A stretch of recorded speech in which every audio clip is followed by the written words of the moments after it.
Hello your, இது திரைச்சாரல். இன்னைக்கு நம்ம இந்த வீடியோவில் எதை பற்றி பார்க்க போகிறோம்னு சொன்னால், டிஎம் சௌந்தரராஜன் நடித்த 6 படங்கள் அப்படிங்கிற விவரத்தை இப்போ நம்ம இந்த வீடியோவில் பார்க்க போகிறோம். டிஎம் சௌந்தரராஜன் மிகப்பெரிய பின்னணி பாடகர் என்று எல்லோருக்கும் தெரியும். ஆனால் டிஎம் சௌந்தரராஜனும் ஒரு சில படங்களில் நடித்துள்ளார். இப்பொழுது டிஎம் சௌந்தரராஜன் நடித்த படங்களை இந்த வீடியோவில் பார்ப்போம். டிஎம் சௌந்தரராஜன் முதலில் 1962 வெளிவந்த பட்டினத்தார் என்ற படத்தில் நடித்தார். DM Soundararajan, MR. ராதா மற்றும் பலர் நடித்துள்ளார்கள். இயக்கம் கே. சோமு. இந்த படம் ஓரளவு சுமாராக ஓடியது. அடுத்து 1964 வெளிவந்த படம் அருணகிரிநாதர், டி.ஆர். ராமண்ணா இயக்கிய படம். டிஎம் சௌந்தரராஜன், சாரதா, பி.எஸ். சரோஜா மற்றும் பலர் நடித்த படம். இந்த படத்திற்கு இசை சி. ராமநாதனும் டி.ஆர். பாப்பாவும் ஆவார்.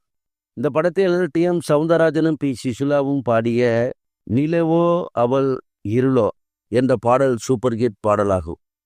மேலும் முத்தை திரு தத்தை திருமகள் என்ற டிஎம்எஸ் பாடிய பாடல் சூப்பர் டூப்பர் ஹிட் பாடலாகும். அடுத்து 1968 வெளிவந்த படம் கல்லும் கனியாகும். கே. சங்கர் இயக்கிய படம். டிஎம் சௌந்தரராஜனும் பின்னணி பாடகர் ஏ.எல். ராகவனும் இணைந்து தயாரித்த படமாகும். இந்த படம் ஓரளவு சுமாராகவே ஓடியது. டிஎம் சௌந்தரராஜன், ராஜஸ்ரீ மற்றும் பலர் நடித்த படம். இந்த படத்தில் எம்.எஸ். விஸ்வநாதன் இசையில் கை விரலில் பிறந்தது நாதம், எங்கேதான் வாழ்ந்தாலும் என் உயிரே பாடுகிறேன், நான் கடவுளை கண்டேன் என் குழந்தை வடிவிலே ஆகிய 3 பாடல்களும் சூப்பர் டூப்பர் ஹிட் பாடலாகும்.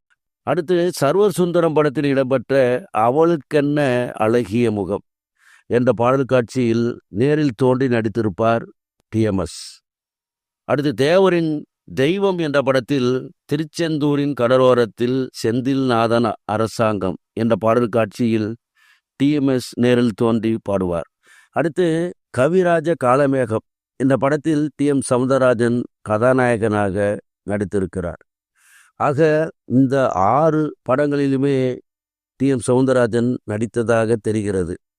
வேறு ஏதேனும் படங்கள் விடுபட்டிருந்தால் கமெண்டில் தெரிவிக்கலாம். சரி வியூவர்ஸ், இந்த கருத்துடன் முடிகிறது. அடுத்து ஒரு நல்ல கருத்தை சந்திக்கிறேன். நன்றி.